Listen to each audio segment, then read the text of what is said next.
Jumpa lagi di channel Hobi Belajar. Kali ini Bapak akan memberikan materi di kelas 9 ya, di semester ganjil tahun 2021-2022 ya. Sebelumnya Bapak ingatkan untuk selalu menjaga jarak, gunakan hand sanitizer ya, ataupun kalian harus sering-sering mencuci tangan dan menggunakan masker ketika kalian berada di luar ruangan ya. Jangan lupa untuk klik like dan subscribe channel Hobi Belajar supaya kalian bisa mendapatkan informasi video pembelajaran tentang dunia bahasa dan video tutorial lainnya di channel ini. Oke, langsung saja ya, kita bahas materi kita pada hari ini. Pertemuan pertama kita yaitu tentang mengidentifikasi informasi serta menyimpulkan teks laporan percobaan ya. Nah, siapkan buku dan alat tulis kalian ya, buku catatan, sambil menyimak materi ini sambil kalian mencatat materi yang Bapak sampaikan pada hari ini. Oke.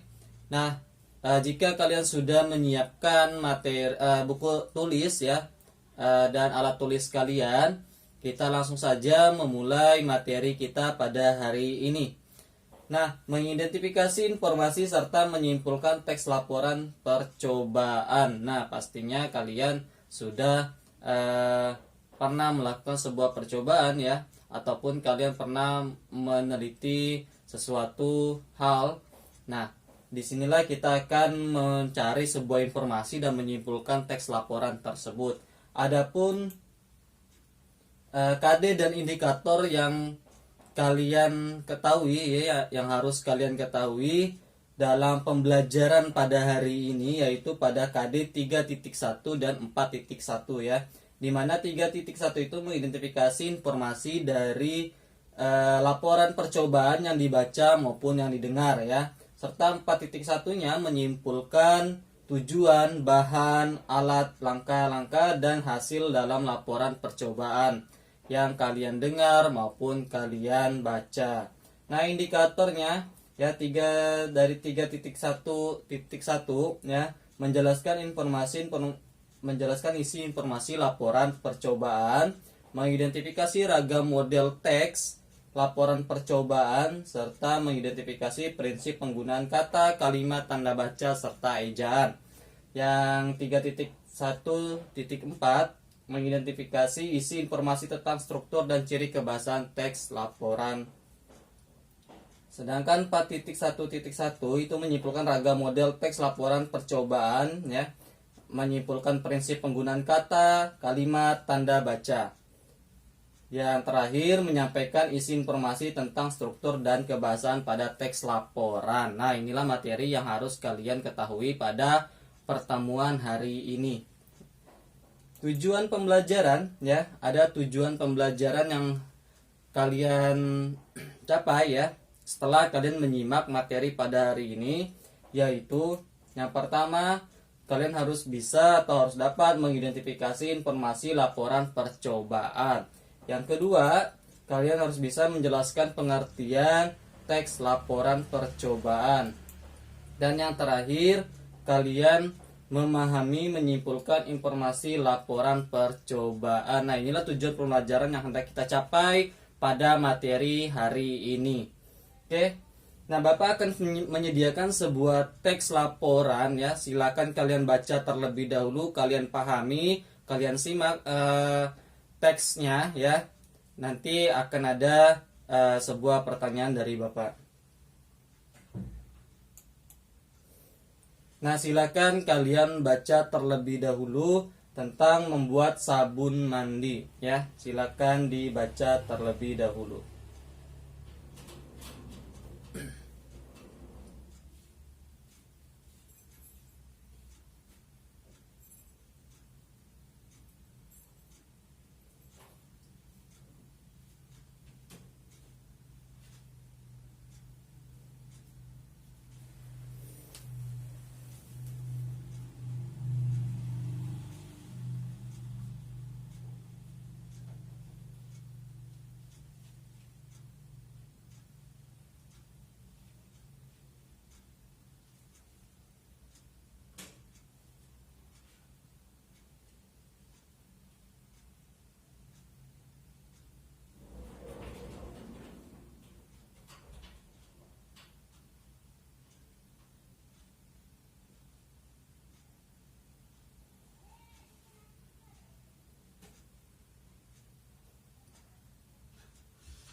Nah, oke, sudah. Nah, di sini dalam sebuah teks laporan ya, laporan percobaan tentang membuat sabun mandi ya secara alami, itu ada tujuan, alat dan bahan, langkah-langkah serta hasil maupun kesimpulan dalam teks laporan ini ya. Di mana tujuan dari membuat sabun mandi ini ya dapat kalian baca di situ. Sabun merupakan kebutuhan manusia yang biasa digunakan untuk membersihkan diri ya saat mandi. Nah, banyak orang yang membeli sabun yang ada di pasaran, padahal kita bisa membuat sabun sendiri itu dengan menggunakan lidah buaya. Nah, di Pontianak itu banyak sekali tanaman lidah buaya yang bisa kalian olah menjadi sebuah sabun mandi maupun sebuah minuman ya. Nah, adapun alat dan bahan-bahannya yaitu lidah buaya, pewangi, pisau, sendok sayur, air, saringan, dan panci. Ini adalah alat dan bahan yang perlu kalian persiapkan sebelum membuat sabun mandi ya. Serta ada langkah-langkahnya, ada 8 langkah-langkah yang perlu kalian kerjakan ya, yang perlu kalian susun ya supaya kalian bisa membuat sabun mandi tersebut. Nah, langkah yang pertama itu cuci terlebih dahulu lidah buaya sampai benar-benar bersih ya. Yang kedua, kemudian potong lidah buaya dengan potongan kecil-kecil. Yang ketiga, lalu peras lidah buaya yang sudah dipotong tersebut hingga seratnya keluar. Nah, yang keempat, tambahkan sedikit air dan pewangi secukupnya saja. Yang kelima, aduklah sampai semua bahan tercampur rata. Ya, yang keenam, setelah campuran tersebut mengembang, tambahkan sabun cair ya. Cairan tersebut sudah bisa untuk digunakan ya jika ingin menggunakan sabun cair ya. Yang ketujuh, jika kamu ingin membuat sabun batangan, maka simpanlah ke dalam lemari pendinginan. Sebelum kalian simpan, kalian tentukan tempatnya terlebih dahulu ya. Kalau kalian ingin membuat sabunnya itu berbentuk batangan, kalau membuat sebuah sabun cair ya nggak perlu kalian simpan di lemari pendingin. Nah, yang terakhir itu setelah membuka keluarkan sabun tersebut dari dalam lemari pendingin dan sabun lidah buaya siap untuk digunakan. Nah, hasilnya sabun mandi yang terbuat dari lidah buaya telah berhasil dibuat. Selain itu juga terbukti sangat bermanfaat bagi tubuh dan kulit kita ya. Hal ini dikarenakan kandungan dan manfaat dari lidah buaya sangat banyak sekali. Salah satunya membuat kulit menjadi lebih segar. Nah, ini adalah hasil dari sabun lidah buaya tadi. Nah, kesimpulannya sabun lidah buaya sangat ramah lingkungan dan sangat mudah untuk dibuat. Selain itu juga terbukti bermanfaat bagi tubuh karena membuat kulit menjadi lebih segar. Nah, inilah cara kalian membuat sebuah teks laporan yaitu tentang membuat sabun mandi ya. Ada tujuan, ada alat dan bahan, langkah-langkah, hasil, serta kesimpulan. Sama halnya seperti kalian membuat sebuah teks prosedur pada materi kelas 7 ataupun kelas 8. Ya, di situ kalian membuat sesuatu hal yang harus ada tujuan, alat dan bahan, serta langkah-langkah pengerjaannya. Ya, seperti itu. Ya, kurang lebih termasuk ke dalam teks prosedur. Nah, oke, selanjutnya. Nah, informasi apa sih yang terdapat di dalam teks tadi? Nah, informasinya tadi itu adalah kita bisa membuat sabun dari lidah buaya yang dapat memberikan kulit kita menjadi lebih segar ya, seperti itu. Oke, lanjut ya.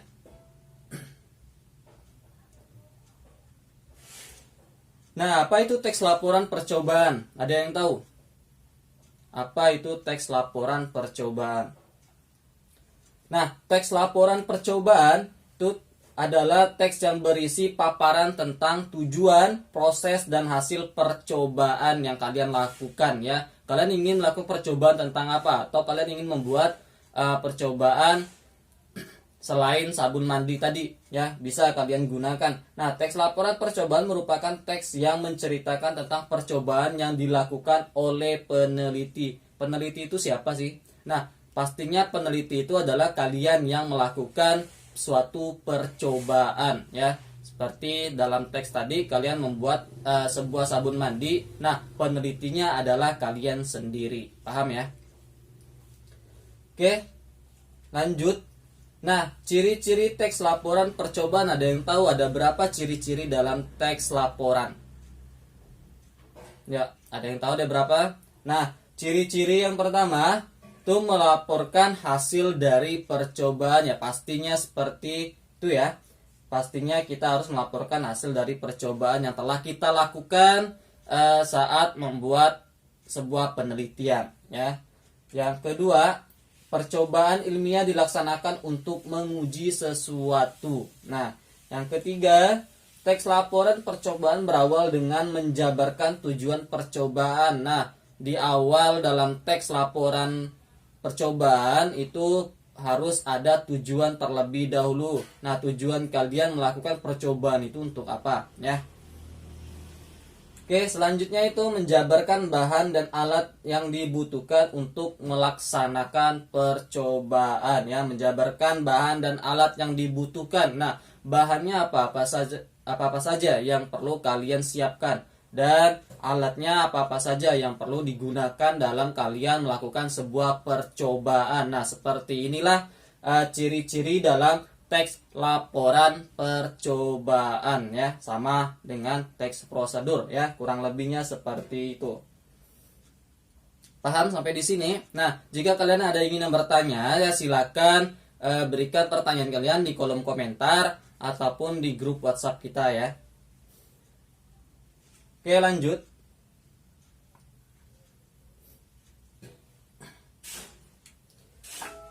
Nah, selanjutnya itu ada menjabarkan prosedur pelaksanaan percobaan dan melaksanakan pengamatan ya, menjabarkan prosedur pelaksanaan percobaan dan melaksanakan pengamatan. Nah, kalian melakukan pengamatan saat kalian membuat suatu karya ataupun suatu penelitian ya.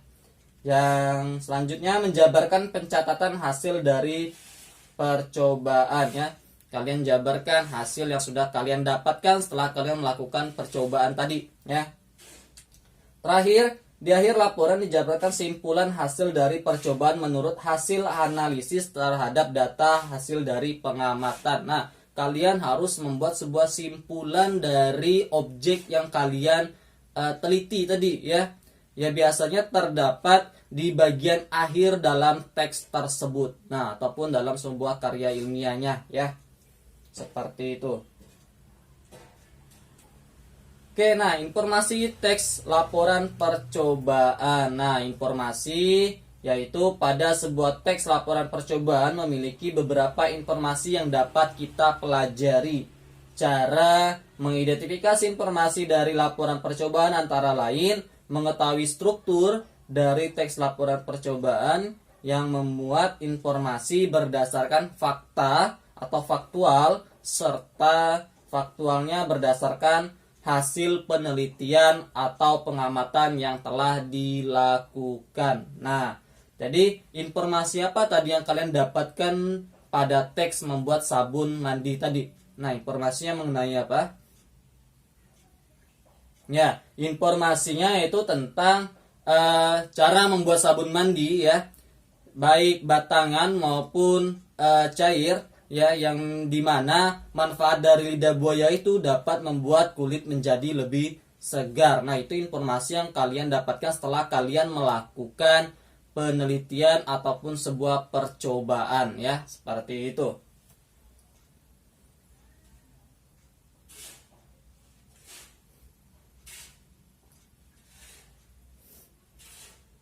Nah, kita kembali di sini ya.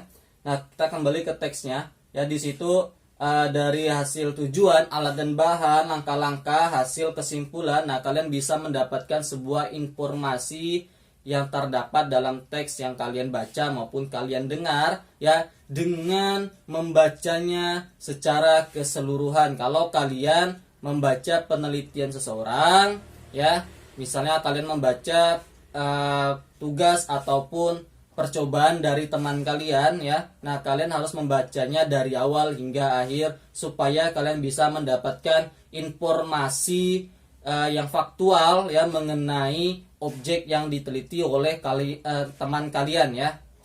Nah, kalau kalian mendengar dari hasil bacaan yang disampaikan oleh teman kalian, otomatis kalian harus menyimaknya dengan seksama, ya, supaya kalian tidak ketinggalan bagian apa yang terlewatkan nantinya, ya. Jadi kalian harus menyimaknya dengan baik, ya, fokus pada hasil yang disampaikan oleh teman kalian supaya kalian bisa mendapatkan sebuah informasi yang bermanfaat, yaitu bagi kalian sendiri, ya, dalam membuat sebuah karya ataupun sebuah hasil percobaan seperti itu. Nah, kalau dalam teks ini, ya, nah seperti yang Bapak jelaskan tadi, ya, informasi yang terdapat dalam teks tersebut yaitu cara pembuatan sabun alami dengan menggunakan lidah buaya dan dapat membuat kulit menjadi lebih segar. Nah, ini adalah sebuah informasi yang kalian dapatkan, ya, yang kalian temui ketika kalian membaca ataupun kalian menyimak dari hasil teks laporan yang disampaikan oleh teman kalian ataupun orang lain, ya, seperti ini. Ya, kalian harus bisa menarik kesimpulannya. Mana sih kesimpulan, bukan kesimpulan, ya. Kalian harus bisa mencari sebuah informasinya, ya, informasi yang mengenai dalam teks tersebut atau dalam sebuah bacaan tersebut, ya. Nah, di mana sih letak informasinya? Nah, letak informasinya itu kalian bisa lihat dari hasil pengamatan, ya, ataupun kalian bisa mendapatkannya dari membaca secara keseluruhan seperti tersebut, ya.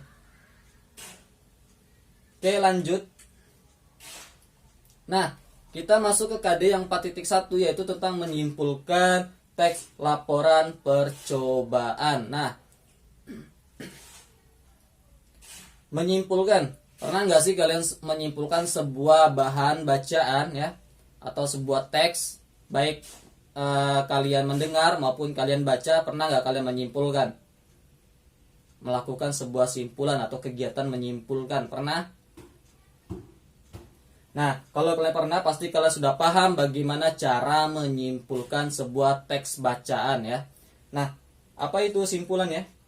Nah, simpulan itu adalah pendapat terakhir berdasarkan uraian sebelumnya atau keputusan diperoleh berdasarkan metode berpikir induktif maupun deduktif, ya. Jadi menyimpulkan merupakan pendapat akhir dari suatu uraian berupa informasi. Dalam simpulan itu biasanya berisikan sebuah fakta, pendapat pendukung mengenai tanggapan terhadap suatu objek yang dilakukan. Nah, seperti itu. Itulah pengertian dari sebuah simpulan, ya. Biasanya itu diperoleh berdasarkan metode berpikir induktif dan deduktif, yang dimana simpulan ini biasanya terdapat pada pendapat terakhir berdasarkan uraian sebelumnya, ya.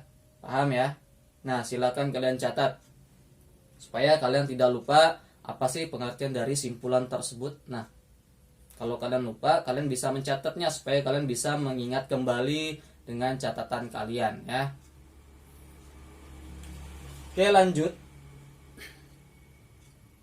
Model teks laporan percobaan. Nah, ada yang tahu nggak sih ada berapa model dalam teks laporan percobaan? Nah, bukan hanya manusia saja yang bisa model, ya, bisa jadi sebuah model. Namun sebuah teks laporan ataupun teks bacaan itu mempunyai model-model tersendiri. Nah, ada berapa nih model teks laporan percobaan yang kalian ketahui?